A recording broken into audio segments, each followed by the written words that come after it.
domingos nós iremos fazer a leitura de alguns trechos da nossa confissão de fé batista de 1639, a chamada e conhecida confissão de fé batista, a confissão de fé londrina. Eu quero compartilhar com os irmãos o capítulo 9, apenas o item 2, 1 e 2, do capítulo 9, conhecido como a justificação. Aqueles a quem Deus chama eficazmente, Ele também livremente justifica, não por meio da infusão de injustiça neles, mas por perdoar os seus pecados e por considerar e aceitar as suas pessoas como justos. Não por qualquer coisa neles operada ou por eles feita, mas por causa de Cristo somente. Não por eles, não por lhes imputar como sua justiça a sua própria fé, o ato de crer ou qualquer outra obediência evangélica, mas pela imputação da obediência ativa de Cristo a toda a lei e da obediência passiva em sua morte, por sua completa e única justiça pela fé. Fé esta que eles não têm de si mesmos, os homens, pois ela é um dom de Deus. Com base em João, Evangelho de João 1,12 e Romanos 5,17. O item 2 diz assim: a fé, assim recebendo a Cristo e descansando nele e em sua justiça, é o único instrumento de justificação. Ainda assim, ela não está sozinha uma pessoa justificada, mas sempre encontra-se acompanhada de todas as outras graças salvíficas. E não é uma fé morta, mas uma fé que opera pelo amor. Com base em Romanos 3,26 e Efésios capítulo 1, versículos 6 a 7. Assim diz a nossa confissão de fé, assim nós cremos como Igreja Batista e assim professamos. Meus irmãos, esta semana, todas as igrejas genuinamente cristãs e herdeiras da Reforma Protestante comemoram e lembram 502 anos da Reforma Protestante. 502 anos. A Reforma Protestante explodiu no dia 31 de outubro de 1517, por meio do alemão conhecido na história, não somente no meio cristão, mas na história, o monge alemão Martinho Lutero. E esta história, que também é repetida nas escolas, que é lembrada como a Reforma Protestante, ela deve ser lembrada por nós, meus irmãos, visto que todos nós somos herdeiros desta Reforma Protestante. O período em que a Reforma Protestante aparece na história foi meados de um período conhecido na história, chamado de a Era das Trevas, porque foi um período em que a igreja oficial, a igreja de Roma, ela imperava e conduzia a sociedade, principalmente quando falamos no contexto Europa. E a realidade em que a Reforma Protestante se dá é um contexto em que a igreja estava completamente corrompida pela própria corrupção, pela política, a maneira como os seus sacerdotes, bispos e o seu líder maior, em alguns deles, era clara a menção histórica de suas posturas, com falta de ética, com falta de vida com base nas Escrituras. Foi uma época em que a igreja oficial abandonou completamente as Escrituras, passando a adotar práticas, passando a adotar posicionamentos diferentes das Escrituras. E uma dessas questões em que o monge alemão então se levanta contra, se posicionando, foi exatamente a venda das indulgências, onde as pessoas poderiam pagar, e principalmente aquelas que tinham condições de pagar, podiam ter seus pecados purificados, como também a possibilidade de tirar seus entes queridos que já haviam morrido. E um dos grandes líderes, que era o grande responsável pelos cofres da igreja na época, John Texel, ele dizia que a cada moeda que se cai nos cofres da igreja, uma alma pulava do purgatório direto para o céu. E assim, a igreja, neste período, enriqueceu, sendo até hoje uma das instituições, eu estou falando da Igreja Católica Apostólica Romana, sendo uma das instituições mais ricas da face desta terra.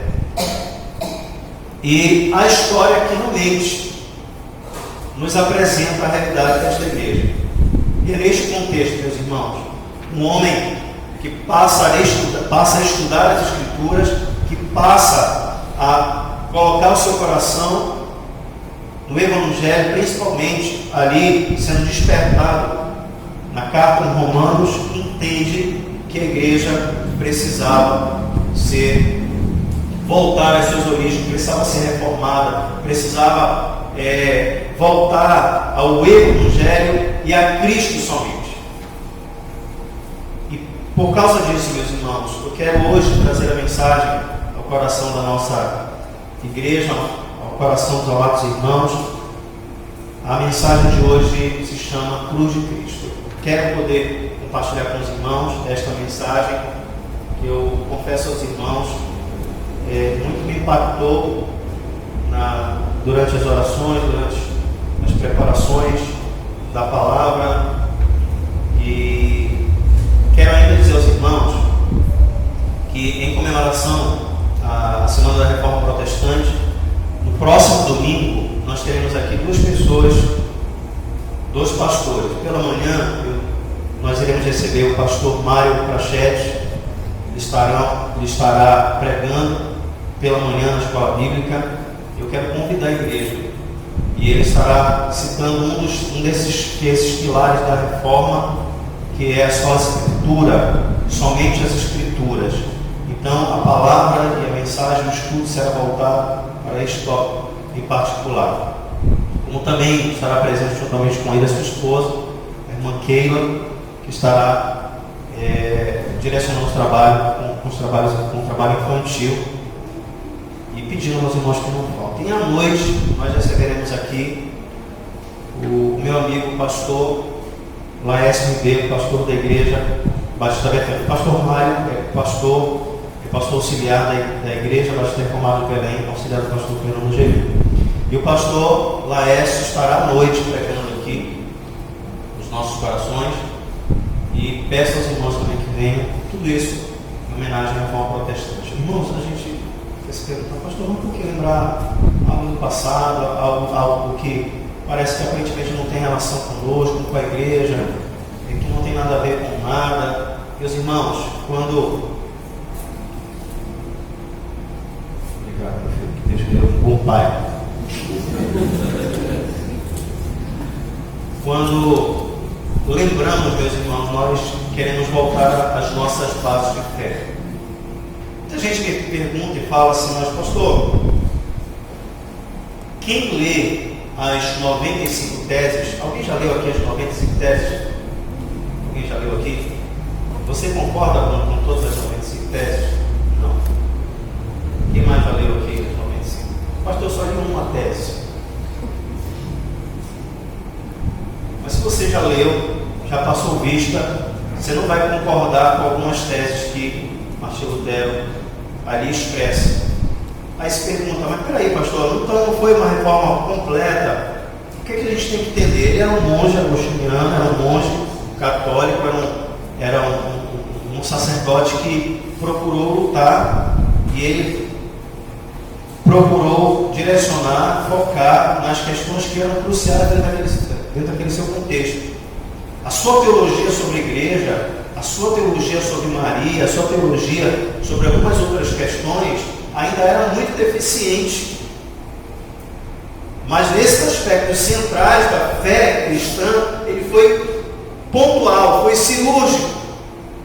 Mas isso não tira o mérito da reforma protestante, do que dela produziu, como os grandes teólogos, principalmente o mais conhecido deles, João Calvino. E que deve estar no nosso coração como uma data para ser lembrada.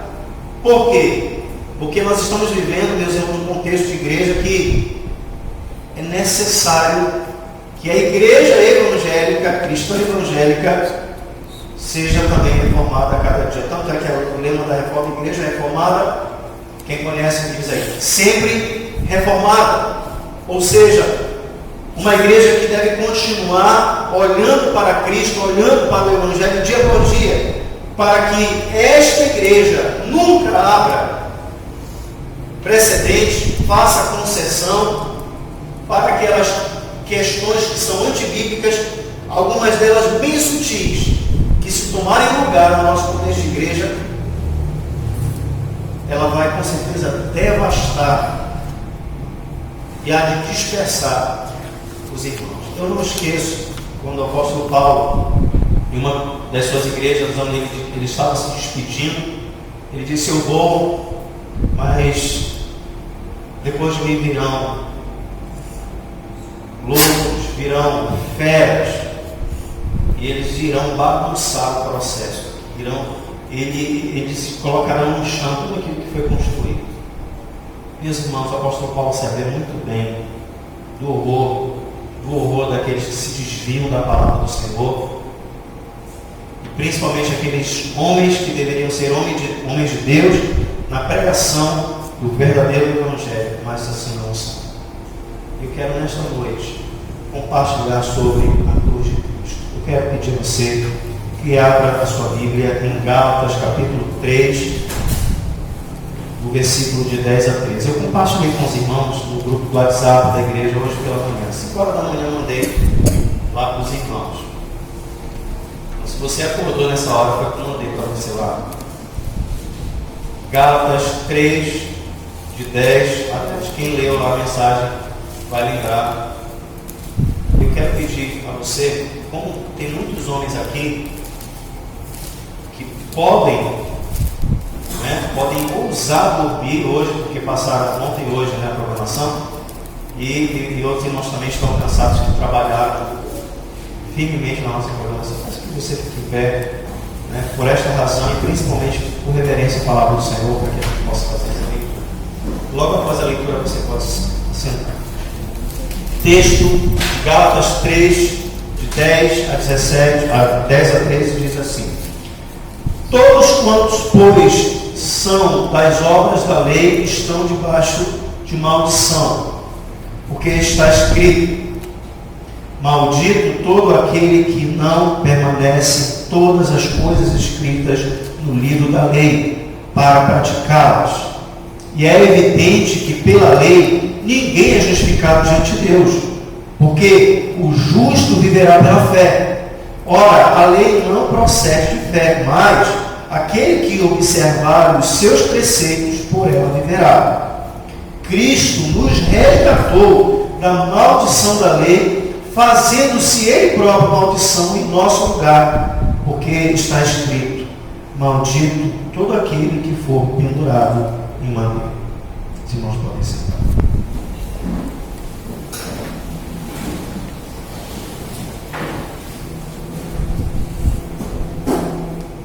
O texto de Gálatas é claro em nos apresentar e dizer, com todas as letras, que todos quantos são das obras da lei estão debaixo de maldição. O que isso significa?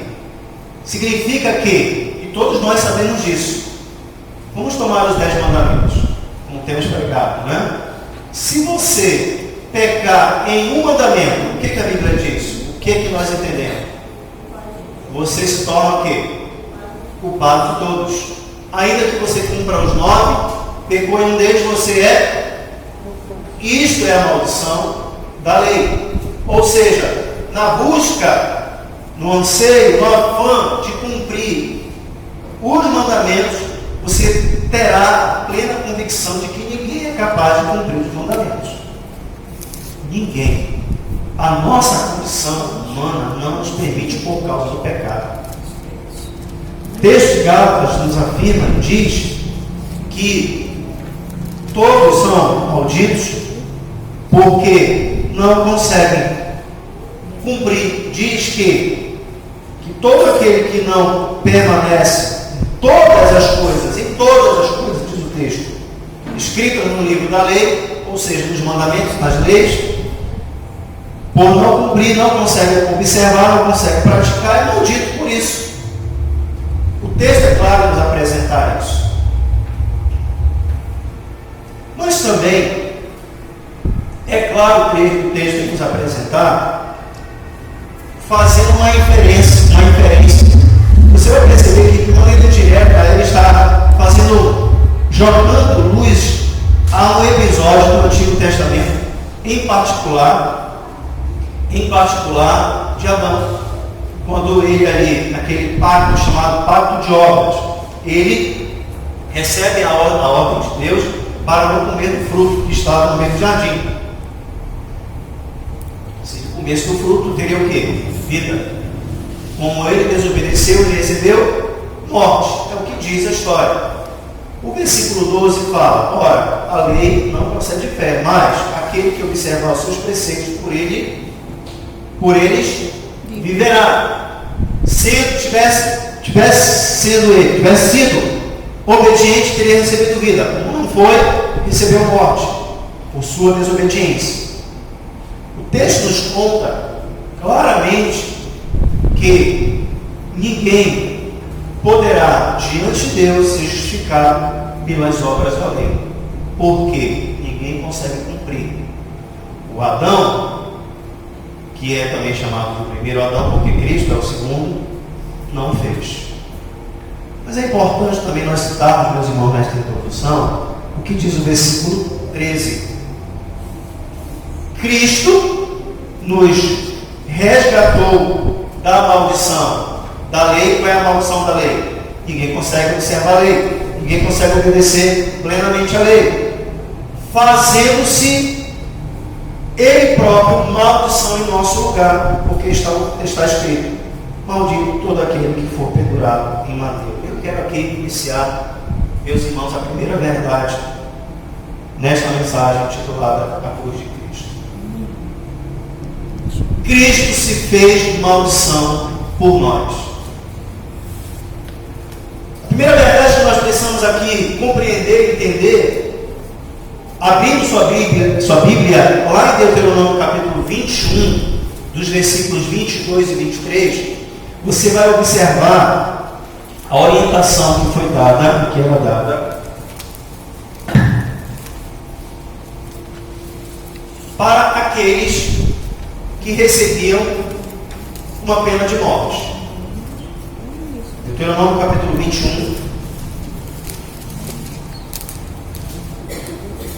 versículos 22 e 23, diz assim: se alguém houver pecado passível de pena de morte, da pena de morte, e tiver sido morto, e o pendurares no madeiro, o seu cadáver não permanecerá no madeiro durante a noite, mas certamente o enterrarás no mesmo dia, porquanto o que for pendurado no madeiro é maldito de Deus. Assim, não contaminarás a terra que o Senhor teu Deus te dá a saídas. O que esta primeira verdade quer nos dizer aqui, meus irmãos? Quando olhamos para o Novo Testamento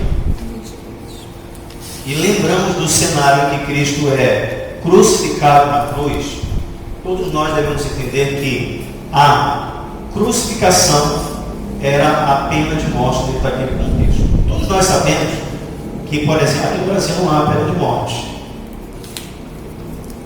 Não temos, salvo em guerra declarada, há essa possibilidade. Mas ninguém que pode vir a ser preso por algum crime tem que passar pela pena de morte. No nosso país não é possível. Mas nos Estados Unidos é. em alguns estados, você tem a pena de morte. E todos nós sabemos que a pena de morte é exatamente a pior punição que um criminoso recebe. E no contexto de Cristo, em que ele é crucificado, nós temos ali o pior tipo de pena de morte.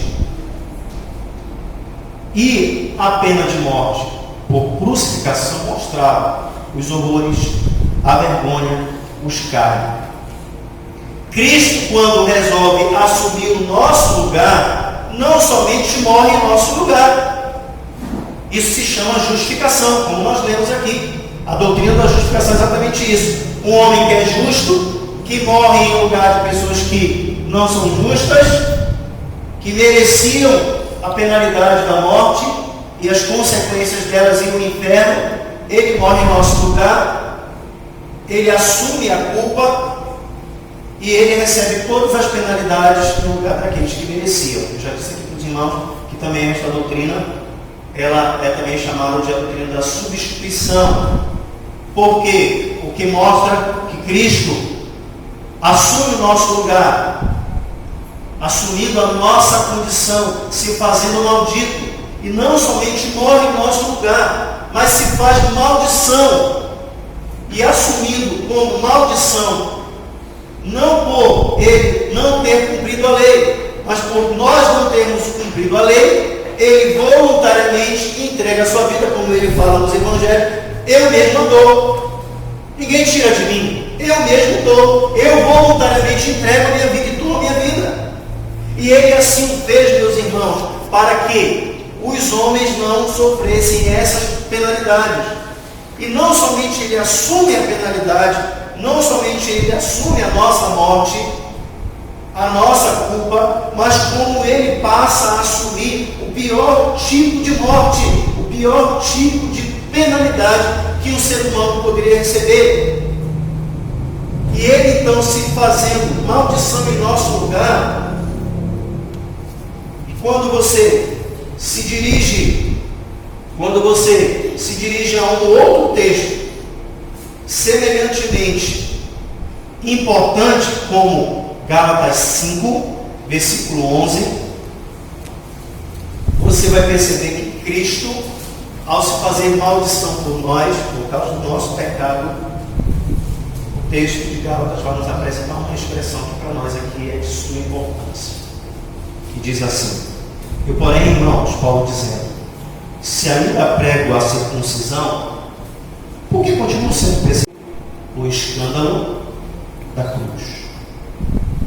Quando Cristo então assume o nosso lugar, a nossa penalidade, a nossa culpa, se faz pecado por nós, para morrer no madeiro, para morrer como um dos piores criminosos, condenados, ele está trazendo, meus irmãos, o grande escândalo da cruz, pois ele assume, sendo ele mesmo maldição. E este escândalo está exatamente porque este Cristo assume aquilo que precisamos entender como a pior consequência acertada ao ser humano. E esse Cristo, ao assumir esta cruz por nós, ele o está fazendo para assumir todos esses horrores, todo esse escárnio, toda esta vergonha. E o Evangelho é exatamente você entender que é saber que por meio do nosso pecado nós o escarnecemos e insultamos o nosso Senhor. Um teólogo suíço chamado Will Brunner, ele diz o seguinte: a cruz é símbolo da fé cristã, da igreja cristã, da revelação de Deus em Jesus Cristo. Toda a luta da reforma pela sola fide, ou seja, somente a fé, só deu glória, somente glória a Deus, não passou de uma luta pela interpretação correta da cruz. Ele diz que a reforma protestante foi exatamente para trazer o verdadeiro significado que foi abandonado ao longo da história, para dizer que, como a igreja havia abandonado os seus valores, as escrituras, o próprio Cristo, ele diz que a reforma é exatamente trazer novamente de volta o verdadeiro significado desta cruz, para que, entendendo esta cruz, esta igreja voltaria aos seus pilares, que era a própria palavra do Senhor, só a Escritura, que era somente a graça, sola gratia, somente a fé. Meus irmãos, ele diz que, meu Bruno, que aquele que compreende corretamente a cruz, assumindo a posição, ele diz, como opinião de todos os reformadores, irá conseguir compreender muito bem a Bíblia, como também irá compreender muito bem ao próprio Jesus Cristo. Você precisa entender que quando Cristo assume o nosso lugar, Ele assumiu a nossa dor, como também a nossa vergonha, o escárnio e o horror. E aqui passamos para a segunda verdade, que além de sermos malditos como Cristo, nós precisamos aqui compreender também a questão do desamparo da cruz. E aí você vai ler comigo Marcos capítulo 15, dos versículos de 13 a 14.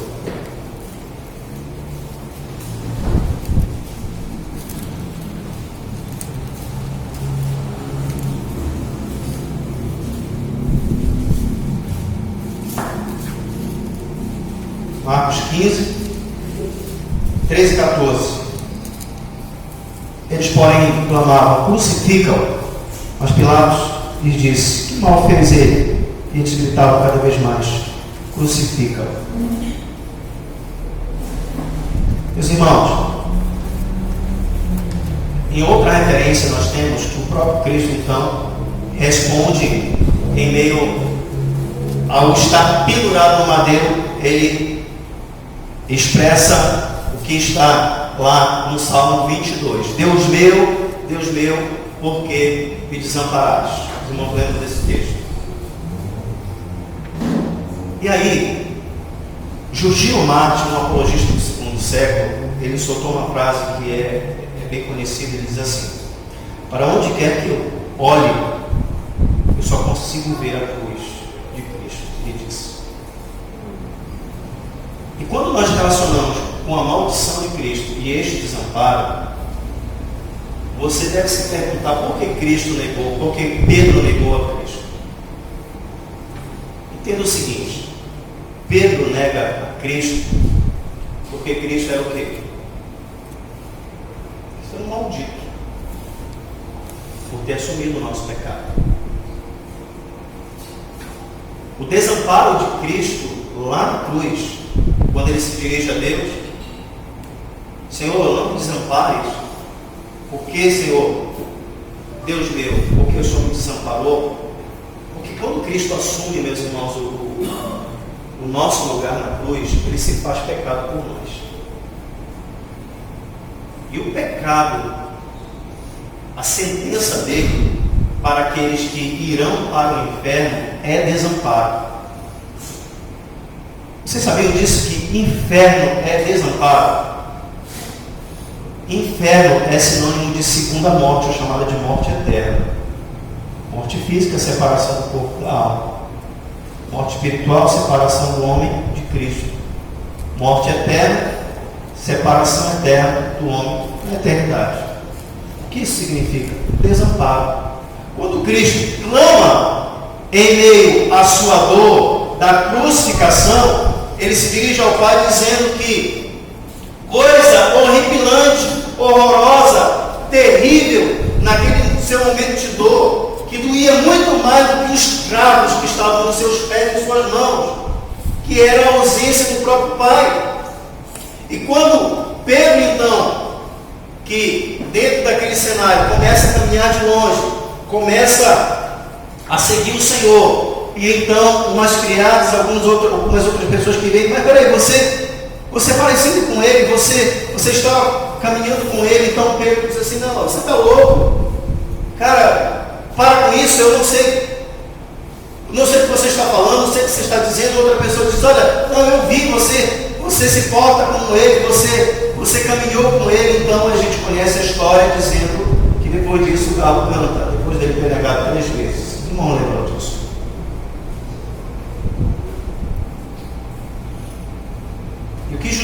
significa a negação de Pedro? É exatamente a sua vergonha em saber que o seu Senhor estava recebendo o pior tipo de morte e ele estava preocupado que poderia também receber tal morte se fosse identificado com aquele que estava sendo crucificado, com aquele que era o maldito, com aquele que era um motivo de vergonha, com aquele que era motivo de escárnio. A reforma, meus irmãos, quis resgatar o valor deste escândalo da cruz, para nos apresentar que aquele que morreu por mim e por você, que pagou o altíssimo preço, que derramou o seu sangue lá na cruz, o fez sabendo de todas as consequências, sabendo de todos os insultos, porque os evangelhos mostram claramente que no momento que eles estavam ali, além de ferir o lábio, além de cuspirem, além de soltarem os mais variados palavrões que os irmãos pensarem, ele estava fazendo tudo isso, mas nós é que deveríamos estar ali. E pensem aqueles que o seguiam, não somente pelo medo de serem capturados como discípulos de Jesus Cristo, mas quem poderia dizer quando alguém perguntasse assim: olha, eu sou um parente de alguém que está sendo crucificado, está recebendo um tipo de pena de morte?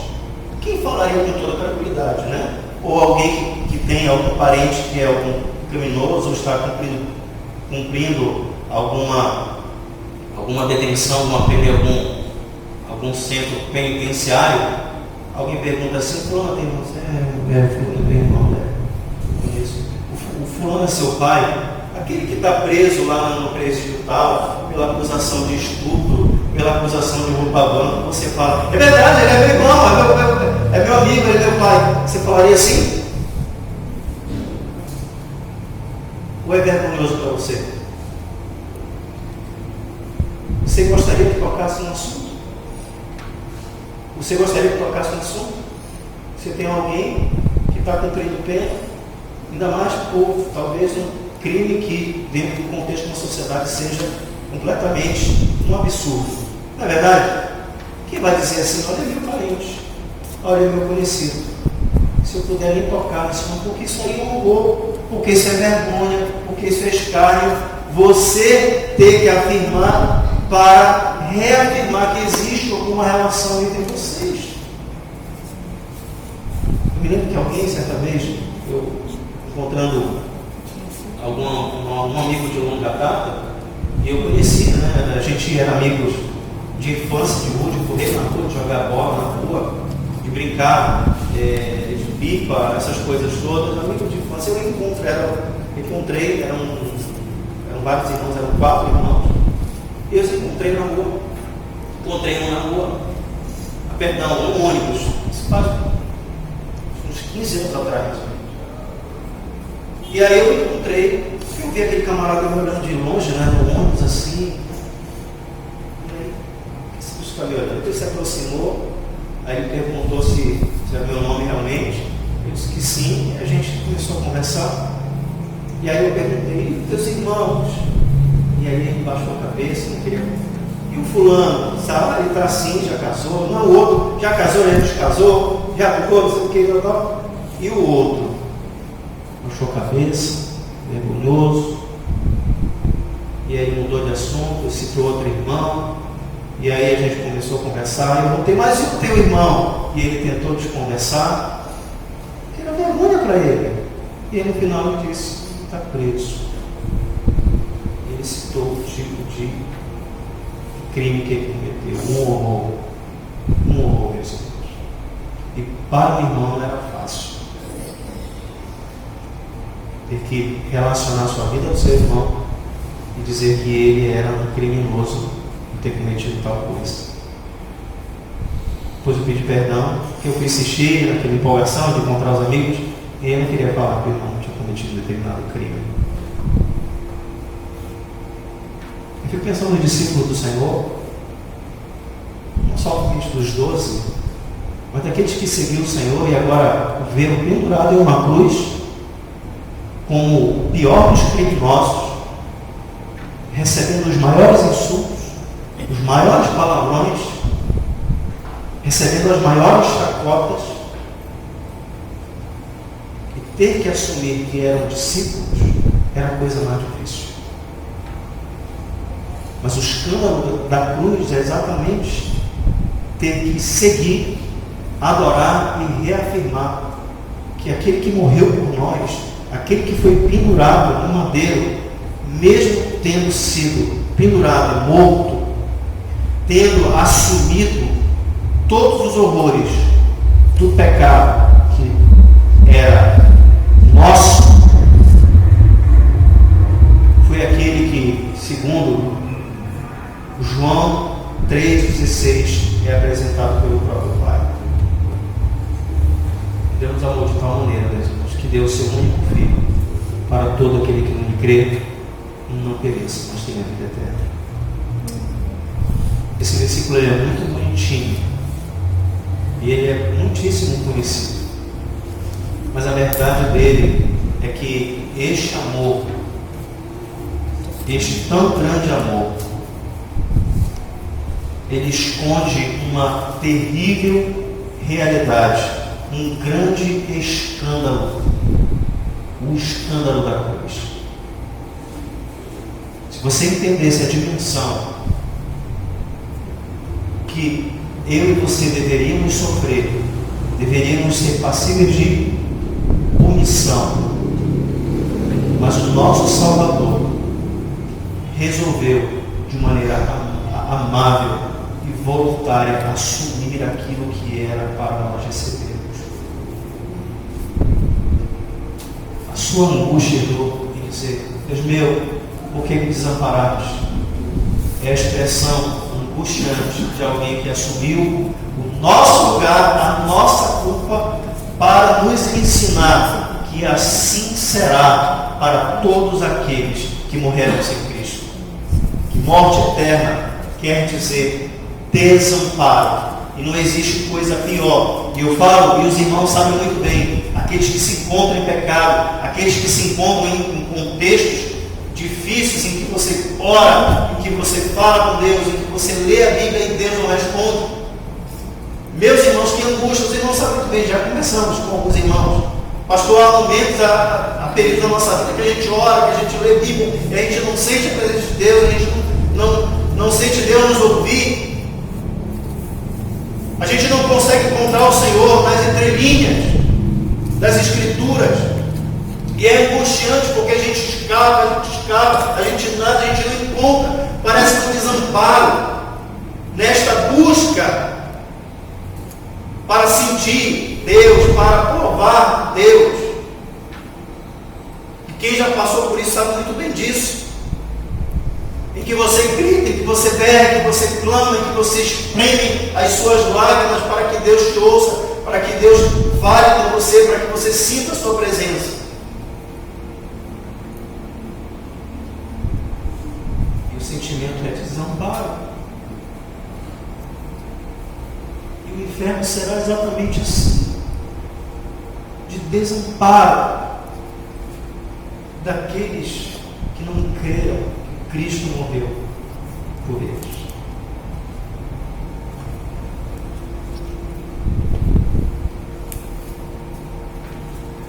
Na cruz de Cristo, meus irmãos, nós teremos aqueles que serão perseguidos por causa da cruz de Cristo. Lá em Gálatas capítulo 6, versículo 12, 11, 12, Paulo assim diz: desde que letras grandes escrevi meu próprio punho, ele disse: todos que querem ostentar-se na carne, esses vos constrangem a vos circuncidar, somente para não serem perseguidos por causa da cruz de Cristo. Aqueles que, no contexto de Cristo, resolveram crer e confiar no nome do Senhor, daquele que estava sendo pendurado no madeiro, tiveram que pagar um alto preço. A história cristã mostra que Paulo, Pedro, a exemplo do que é apresentado em Atos, quando Estevão é morto, apedrejado, Quando a história conta que muitos homens do primeiro século, segundo século, que foram mortos por amor a Cristo, ao Evangelho, que foram perseguidos por simplesmente amarem a cruz, por entender que Cristo morreu por eles na cruz, e tiveram a ousadia e a coragem de viver o Evangelho, de proclamar o Evangelho, e por causa disso, num contexto de grande perseguição, perderam a própria vida. E devemos aqui, meus irmãos, compreender que se é a cruz de Cristo, também é nossa. Aí você vai ler comigo, por favor, Lucas 23, 26.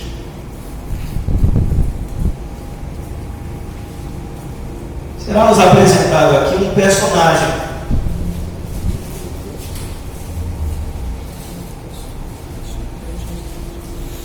e como conduzissem, constrangeram um sirineu chamado Simão, que vinha do campo. Puseram-lhe a cruz sobre os ombros para que levasse após Jesus.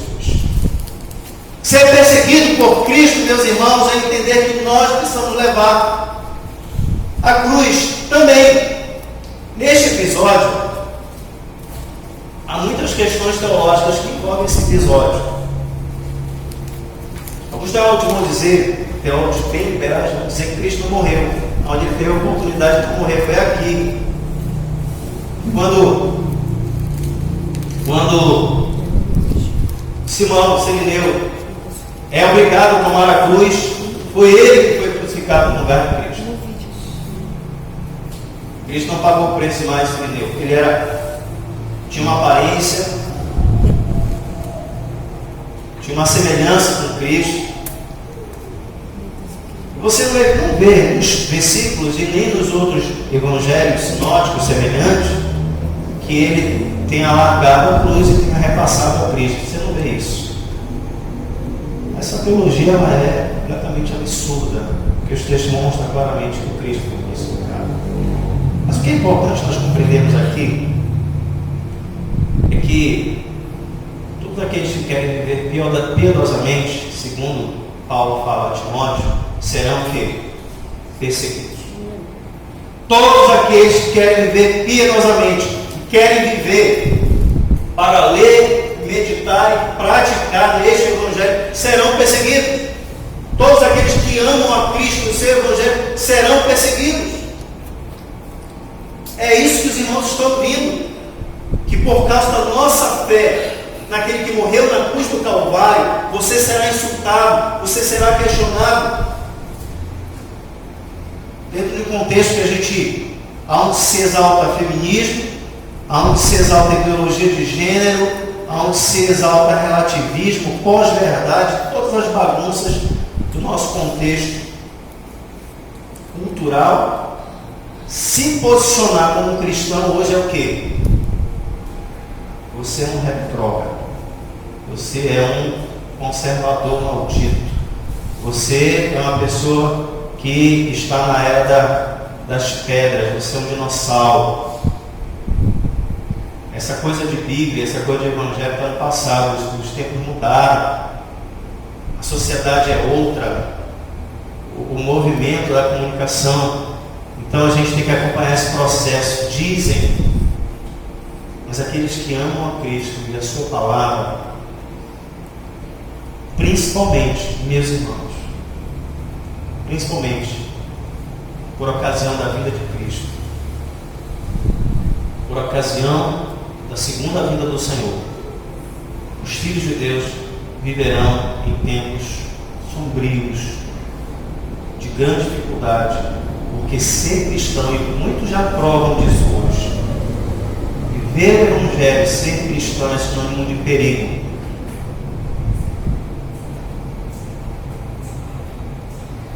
Eu ouvi um relato certa vez de um determinado irmão. Ele chegou numa empresa, começou a trabalhar na empresa, e aí ele foi para substituir uma pessoa que estava no local. Ele chegou lá e chegaram para ele: olha, mas você está chegando agora que o sistema é assim aqui. A gente faz aqui, a gente confere isso, mas A gente faz dessa forma que o outro que estava aqui era assim. Aí esse irmão disse, mas detalhe, pastor, esse outro que estava aqui é Rogério. E ele estava na jogada. E aí disseram, olha, para você, ele disse, não. São tantas caixas, são tantos itens que eu vou apresentar. Não, mas o outro fazia, o cara crente também. Vai tu vendo essa história, assim, né? Desse jeito. Ele disse, não, eu fazia assim, assim. Disse, pastor, pense na perseguição. Vai o cretino, não é nem cretino, né? Vai o irmão, vai o certinho, vai aquele que se acha melhor do que os outros. Era esse tipo de descarga disso. Pastor, até para almoçar na hora do grupo lá, a gente tinha que ficar sozinho, porque os outros lá viviam como leprosos, porque a gente não bate assim para dar negociado. Então quem quer sair? Quem quer pegar o mesmo carro que eu? Quem quer participar do processo? Sabe por quê, meus irmãos? O crente ele dá prejuízo para o mundo. Os caras que vivem na negociada, vivem no sistema, dá um prejuízo tremendo, porque o cristão ele faz a coisa certa e as pessoas tiram proveito e têm a possibilidade de perder os seus lucros. Você lembra daquele episódio, né? Que aquela mulher que fazia as adivinhações, aí o evangelho chega, a mulher vai ser curada, o que é que vai acabar? O lucro do que eles tinham sobre a mulher. Ou seja, o evangelho chega, acabou a corrupção. O evangelho chega, acabou a trambicagem. E todos aqueles que querem servir ao Senhor, que vivem na cruz de Cristo Senhor, devem estar devidamente preparados para receber todos aqueles insultos, todas aquelas questões que vai dizer, mas pastor, Deus do céu, pastor, o senhor não sabe o que é difícil, o senhor não sabe o que é estar num contexto que você está colocando o seu emprego a fio. Pastor, o senhor não sabe, pode acontecer isso, eu posso perder o meu emprego se o meu patrão falar, se eu não fizer o que ele fez. Pastor, o pessoal da empresa vai me chamar disso, aquilo, outro, vão tramar contra mim, vão fazer várias coisas, pastor, terríveis contra mim. Aí você diz assim, aí eu pergunto para você acha que você é a única pessoa deste mundo que está passando por isso por ser cristã? Deixa eu te lembrar uma coisa, bem importante inclusive. Cristo, quando estava lá, no meu lugar e no seu lugar, eu ia falar para você pensar no palavrão, fazer você pecar, né? Pense no pior assim que ele recebeu, mas não pense não. Não pense. Alguém já pegou uma cusparada no rosto? O Pada já foi juiz de futebol, né? Mas porque o juiz merece, né? Não, né? Agora que tem um VAR. Mas quem já recebeu de uma situação, quem já recebeu uma bofetada aqui?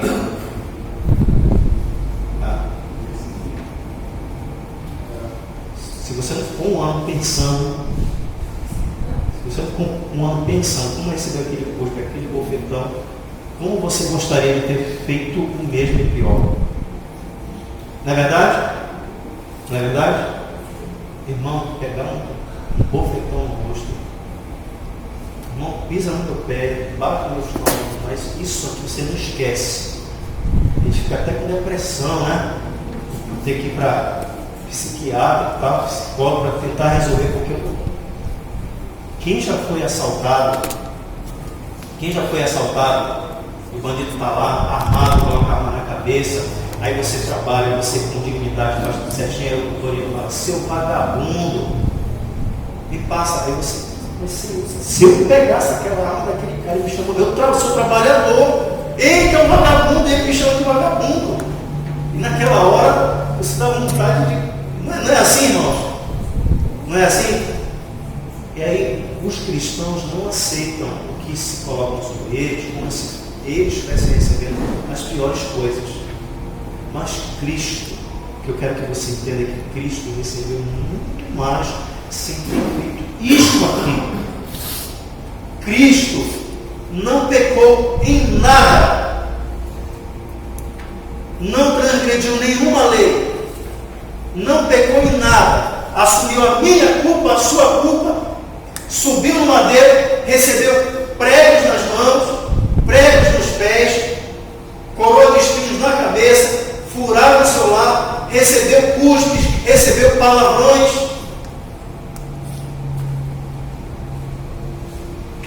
E você acha que é muito que você sofre, você acha que é muito que você passa, você deveria ter recebido o pior, eu deveria ter recebido o pior, eu deveria ter ido para o inferno com você. Mas Cristo nos amou tanto que Ele não permitiu que isso acontecesse. E uma única coisa que Ele exige na sua palavra que nós façamos é que creiamos nele, que confiemos nele. Pagou o preço da cruz, recebeu tudo aquilo que nós deveríamos receber. E a Bíblia fala que Ele recebeu, sabe como? Calado, como ovelha muda perante os seus tosquiadores. Ele não abriu a boca.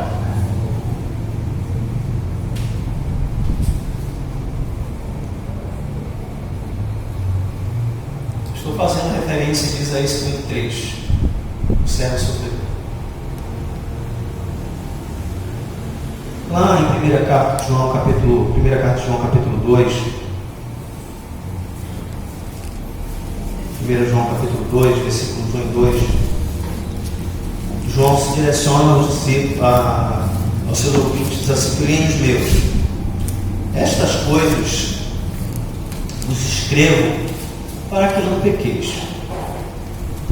Se todavia alguém pecar, temos um advogado junto ao Pai, Jesus Cristo, o justo, o que não pecou, o que não fez nada.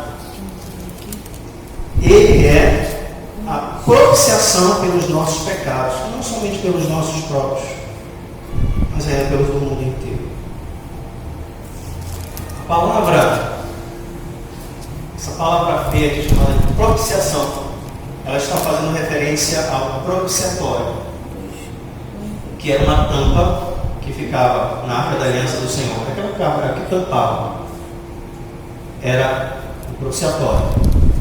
Ali, quando o sacrifício era feito, o animal era morto e o sangue era aspergido, respingado, sabe aonde caiu o sangue?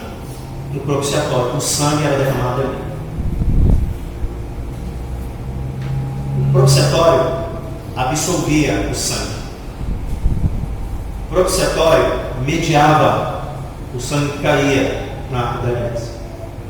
O que João está dizendo que o justo, o advogado, que diante do nosso pecado é a propiciação, é aquele que na sua própria carne, na sua própria vida, pagou o preço do pecado, derramando o seu sangue, intermediando para que não recaísse sobre nós, aqueles que creem.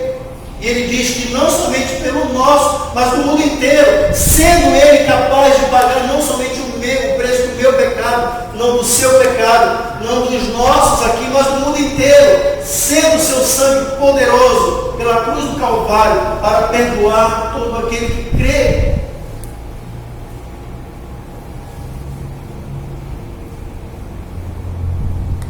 E é neste ponto, meus amados irmãos, que devemos entender a salvação que vem pela cruz.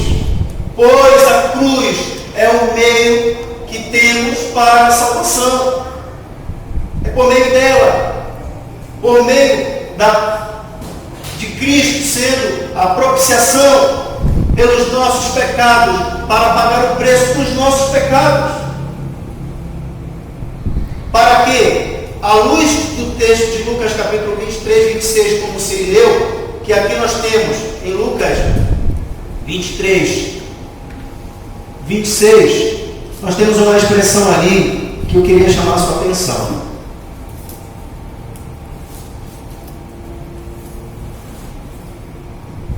Puseram-lhe a cruz sobre os ombros para que a levasse após Jesus. Esta expressão é importante.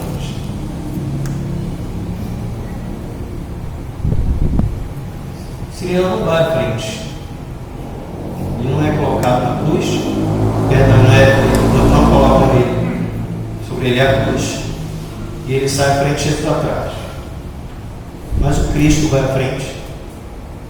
O Cristo vai à frente. E Simão Sirineu carrega a cruz de Cristo. Devemos lembrar também que há dois outros sentenciados à morte, que carregam também a sua cruz. Mas esse Simão, que ao receber esta cruz, ao carregá-la, ele tem a oportunidade de olhar, de visualizar. Ele tem a oportunidade de ver as pegadas. Ele tem a oportunidade de ver o exemplo. Ele tem a oportunidade de ver a vida. Ele tem a oportunidade de ver que aquele estava sofrendo. E devemos lembrar, meus irmãos, que Cristo, dentro daquele contexto que Simão recebe a cruz, Cristo já estava em pedaços. Cristo já estava completamente deteriorado. Cristo estava completamente arrebentado.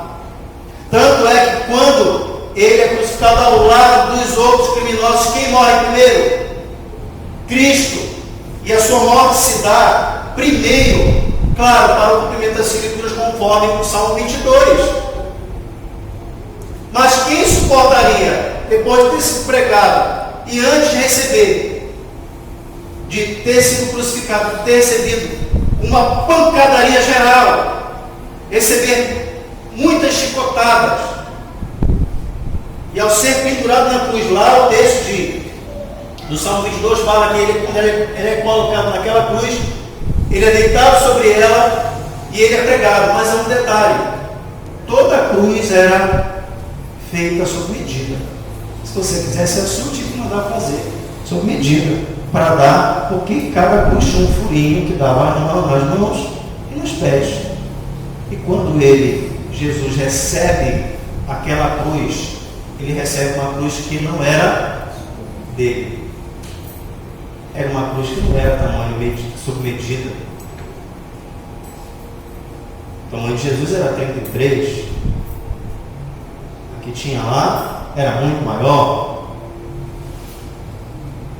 E que o texto de Salmo vai dizer é que quando ele é crucificado, para que ele pudesse caber na cruz, ou seja, para que pudesse cravar a sua mão e a sua outra mão, sabe o que foi necessário fazer?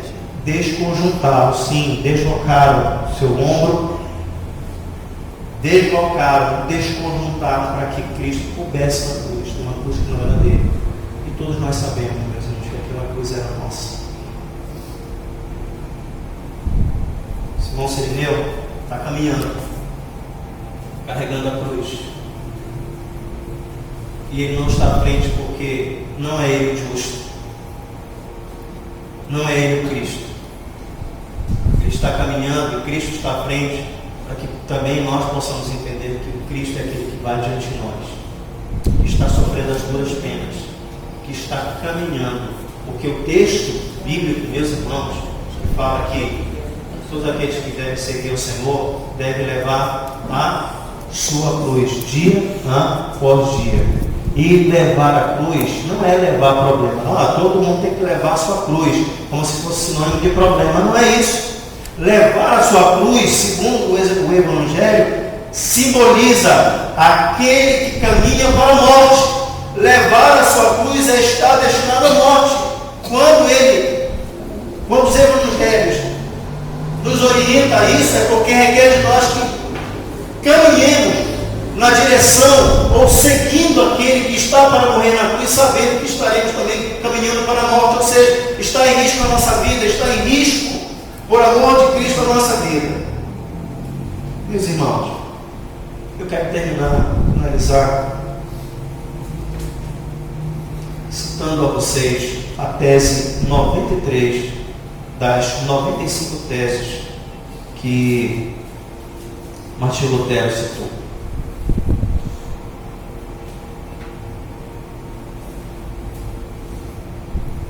Martinho Lutero disse, na tese 93, que prosperem todos os profetas que dizem ao povo de Cristo: cruz Cruz, sem que haja cruz.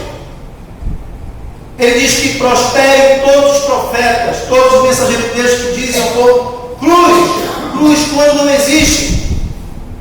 O texto está dizendo, meus irmãos, é que talvez em um contexto como hoje, em uma realidade onde as igrejas, onde líderes religiosos que pregam a prosperidade, que pregam a mentira, que distorcem o Evangelho, escarnecendo a cruz e os méritos de Cristo lá na cruz do Calvário, em tempos em que, talvez em desertos espirituais, a igreja deve se levantar, e cada membro, e principalmente os pregadores, devem se levantar em contexto em que não haja cruz, em que o Evangelho não exista, para reafirmar, existe sim a cruz é uma verdade, Cristo morreu por mim, Cristo morreu por aqueles que creem no seu nome, lá na cruz, e a cruz é verdade, mesmo não havendo no nosso contexto esta cruz.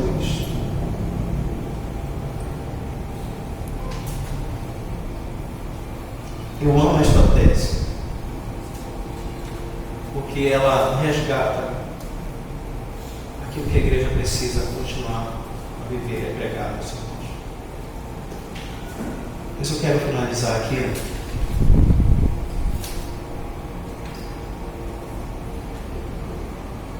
dizendo para que você não esqueça tudo isso que Cristo fez por você. Pagou o preço, morreu para que você tivesse vida, sofreu para que você tivesse paz, foi escarnecido para que você recebesse salvação.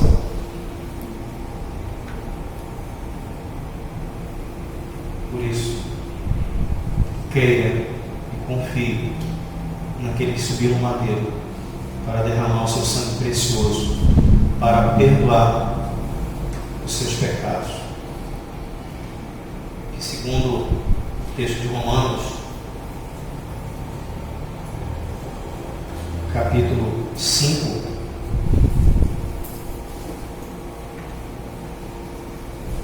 versículo 8, que mais Deus prova o seu próprio amor para conosco, pelo fato de ter Cristo morrido por nós, sendo nós ainda pecadores. Logo, muito mais agora, seremos justificados, sendo justificados por Ele, pelo seu sangue, seremos salvos por Ele. Seremos por Ele salvos da ira. Deus renove a sua fé, fortaleça o seu coração, você nunca esqueça de olhar para a cruz, porque foi lá que começou a sua vida, começou a minha vida. O Evangelho é isto. A Reforma Protestante resgatou isso. Não podemos continuar sendo igrejas sem que isso não seja uma verdade constante nas nossas vidas. Vamos orar. Ó Deus, eu quero te pedir misericórdia, graça a Deus.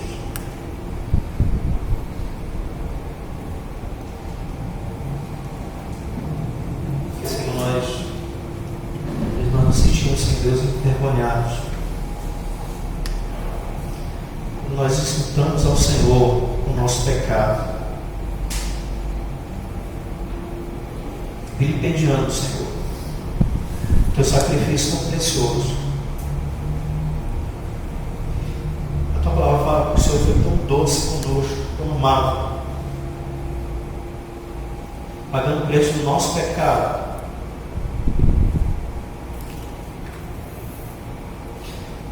Não importando que tipo de pecado havíamos praticado,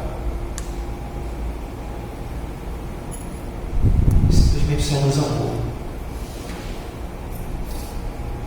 mesmo não havendo da nossa parte a correspondência deste amor. Simplesmente o Senhor nos amou de maneira incondicional, para pagar o preço do nosso pecado, que nos dá vida eterna. E às vezes, meu Deus, como igreja, nós ignoramos isso, deixamos de viver isto. Misericórdia, Senhor.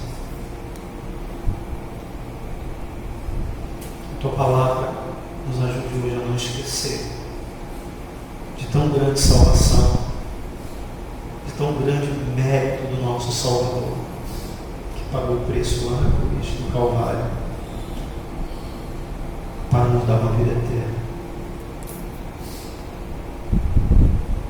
É assim que eu oro, Senhor.